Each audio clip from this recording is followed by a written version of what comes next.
Bruce Lee pulled his student aside after class. Everyone else had left. "I'm going to teach you something," Bruce said quietly. "But you must promise me, never use this in competition. Never use this to show off. This technique can kill." The student nodded. He learned it. And 20 years later, at his master's grave, he finally understood why Bruce Lee made him promise. In Los Angeles, June 1970, Dan Inosanto stayed behind after class ended.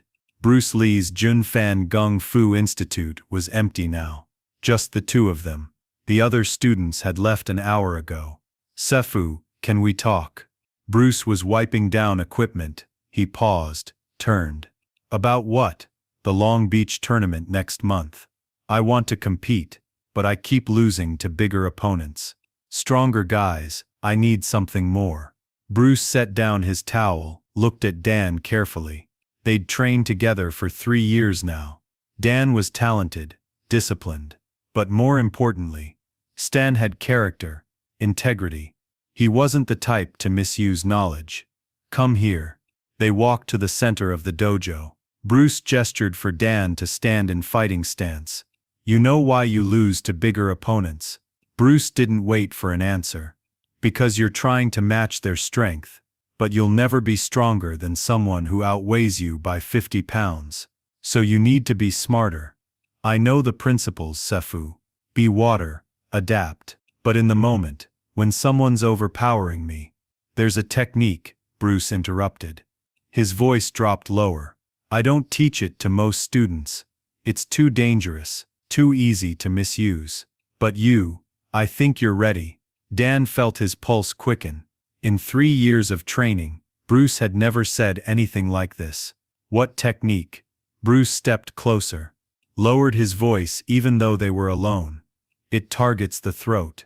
Specifically, the cricoid cartilage."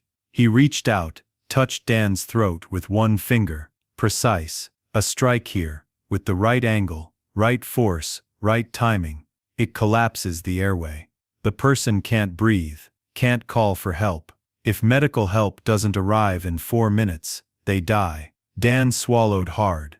Bruce's finger was still on that exact point. "Why are you teaching me this?" Bruce removed his finger, stepped back. "Because knowledge itself isn't dangerous. Ignorance is dangerous. If you know this technique, you know how to defend against it. You know how to recognize when someone's targeting that area. But more importantly, I'm teaching you because I trust you. I've watched you for 3 years. You're not aggressive. You're not ego-driven. You don't fight to prove anything. You fight to learn. That's why I'm willing to show you this. Can I use it in the tournament?" Bruce's expression hardened. "No, never in competition. This is for life or death situations only. If someone is trying to kill you, if someone is attacking your family, that's it. The tournament is sport. This technique is war.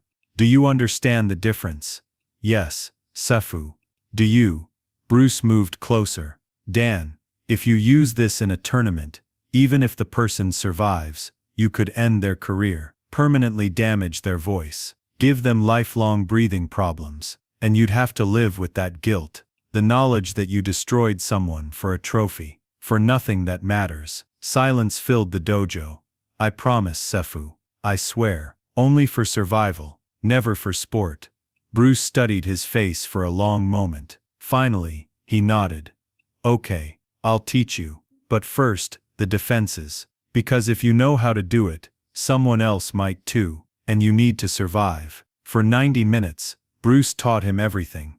The precise angle, 45 degrees upward, the exact point of impact, the amount of force required, the timing during opponent's inhalation, when airway is most vulnerable. But he also taught the defenses, how to tuck your chin, how to roll your shoulder, how to read when someone is targeting that area, how to save someone, if they've been struck, the emergency first aid that could prevent death. "Remember," Bruce said as they finished, "this knowledge makes you more dangerous, but it should also make you more responsible. The deadliest person in the room is the one who never has to prove it." Dan bowed deeply. "Thank you, Sefu. I won't let you down." "I know you won't." That's why I taught you. Dan kept that promise for 19 years. But in 1989, one moment of ego would shatter everything. Manila, Philippines, March 1989. Dan Inosanto, age 53, sat ringside at the Southeast Asian Championship. Too old to compete, his wife had said. But watching the young fighters, the old hunger stirred, the old pride. He signed up. His first 3 fights were easy, clean, controlled. The crowd loved it. Inosanto, legend. Then came the finals. Viktor Kozlov, Russian, former Soviet military, 6'3", 230 pounds, brutal fighter, had broken opponents in previous rounds. They faced off. Viktor smiled down at him. Old man, you should have stayed home. The fight started. 2 minutes in, Dan was winning on points. Better technique, cleaner strikes. The crowd was chanting his name. Then Viktor caught him with an elbow to the temple. Dan's vision blurred. Viktor pressed forward. More elbows, making him look weak, making him look old, making Bruce Lee's legacy look outdated. 3 minutes in, Dan's corner yelled, "Stay away, you're winning on points." But Dan's pride was screaming louder. Viktor was making him look like the old man he'd called him. Viktor threw a wild overhand punch. Dan ducked inside, saw the opening. Viktor's throat exposed, off balance, vulnerable. Dan's hand moved. Muscle memory, perfect strike, 45 degrees, precise impact. Viktor's eyes went wide, fell to his knees, gasping, face turning purple, hands clawing at his throat. Medical, medical, now. Medics rushed in. Emergency breathing tube. Cut his throat right there on the mat. Blood everywhere. Dan stood frozen. All he could hear was Bruce's voice. This is for life or death only. This wasn't life or death. This was ego. Viktor survived. Fractured larynx. Voice gone forever. Career over at 38. Dan sat in the locker room alone, covered in someone else's blood. He hadn't killed Viktor, but he'd destroyed him. For what? A trophy. Pride? Dan flew home carrying 20 years of guilt. But in 2009, Viktor Kozlov would appear with a message that changed everything. Los Angeles, November 2009. Dan's phone rang. Unknown number. Mr. Inosanto. This is Viktor Kozlov. I'm outside your school. Dan's blood went cold. 20 years of silence. They sat in a coffee shop. Viktor's voice was a damaged whisper. His throat bore a surgical scar. Why are you here? Dan asked. To tell you something I should have told you 20 years ago. Viktor sipped tea painfully. Before our fight, I was planning to kill you. Not by accident. I wanted to prove Russian fighting was superior. I'd done it before Maidar's underground fights. In Moscow. Killed 2 men. Never got caught. Dan stared. What?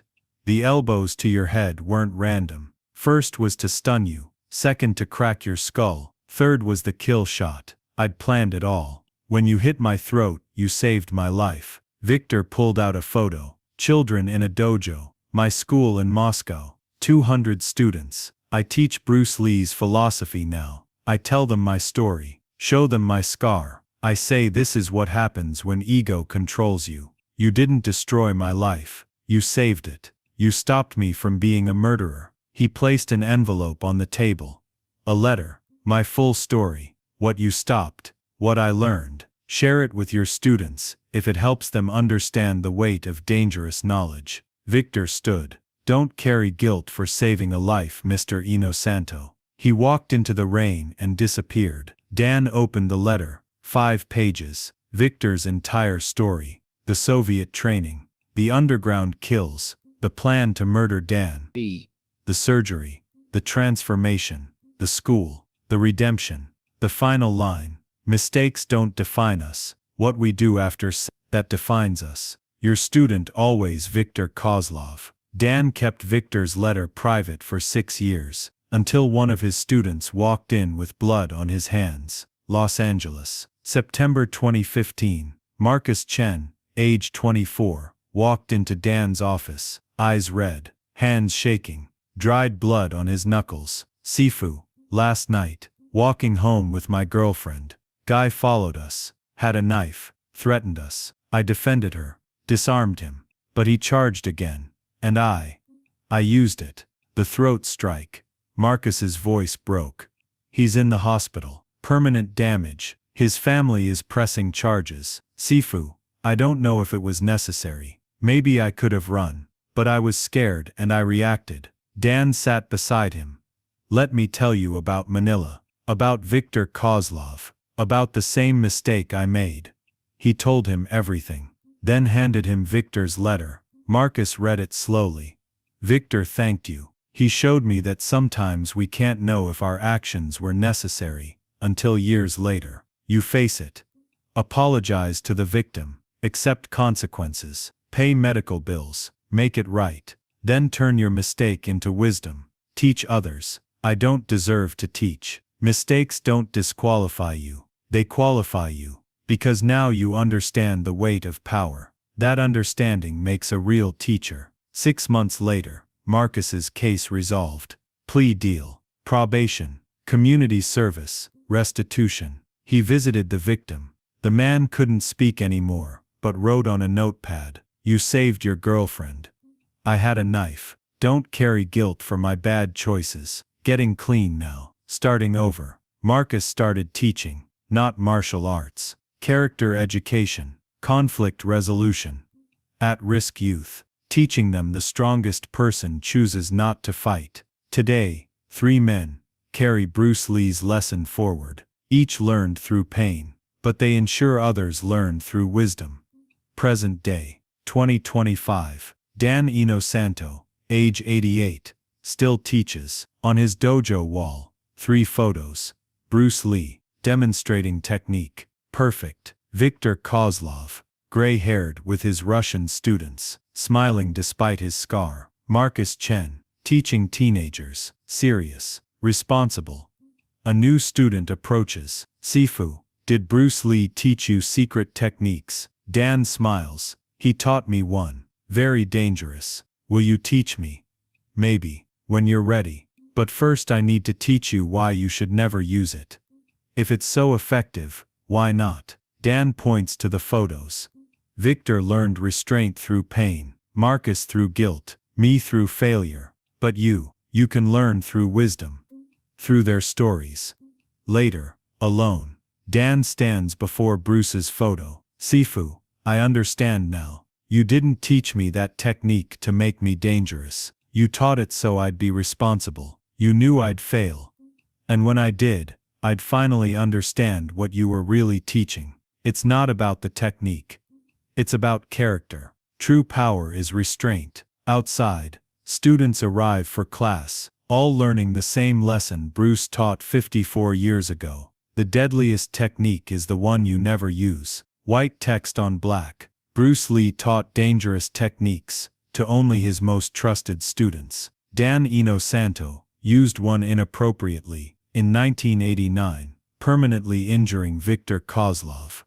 Viktor Kozlov forgave Dan in 2009, revealing he'd planned to kill Dan that day. The technique saved both their lives. Viktor died of throat cancer in 2014. His Moscow school continues with 300+ students. Marcus Chen repeated the mistake in 2015, learning the same lesson. Marcus now teaches conflict resolution to at-risk youth in Los Angeles. Dan Inosanto teaches at age 88, sharing Viktor's letter with students ready to understand. Bruce Lee's lesson lives on true martial arts. Mastery is knowing when not to fight. The forbidden technique still exists, still gets taught, still gets misused, because humans are imperfect. But each time someone learns from that mistake, Bruce Lee's wisdom spreads further. That's the real technique.